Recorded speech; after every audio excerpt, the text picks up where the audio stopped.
makmak na ebidensya at isang testigo ang iniharap ng prosekusyon para harangin ang bail petition ni Alice Go at iba pang akusado sa kasong qualified human trafficking. Giit pa ng kampo ng dating alkalde, hindi niya kilala ang iniuugnay sa kanyang umano'y Pogo Godfather na si Liu Dong. Nakatutok si June Veneracion. Isang opisyal ng PAOK o Presidential Anti-Organized Crime Commission ang unang testigo na iniharap ng prosecution sa pagsisimula ng hearing para sa bail petition ni Alice Go at iba pang akusado. Naharap sila sa kasong qualified human trafficking sa Pasig RTC Branch 167, kaugnay ng Pogo operations sa Bamban, Tarlac na nakitaan umano ng illegal na mga aktibidad. To give an overview of how the act of qualified trafficking was committed inside the compound of Baofu.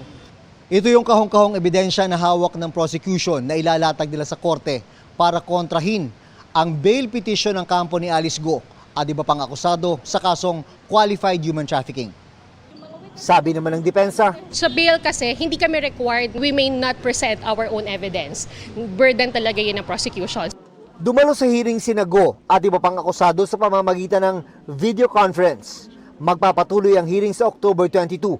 Pagkatapos ng hearing, nagkaroon ng pagkakataon ng legal team ni Go na depensahan siya sa harap ng pag-ugnay sa kanya sa naarestong godfather umano ng Pogo na si Liu Dong. Kung niya kilala yun, hindi tama yun, hindi parehas yun. Dapat, kung meron kang allegations, i-prove mo muna bago mo ilabas sa tao. Kasi masyado affected yung mga tao na napagbibintangan. Para sa GMA Integrated News, June Veneracion, nakatutok 24 oras.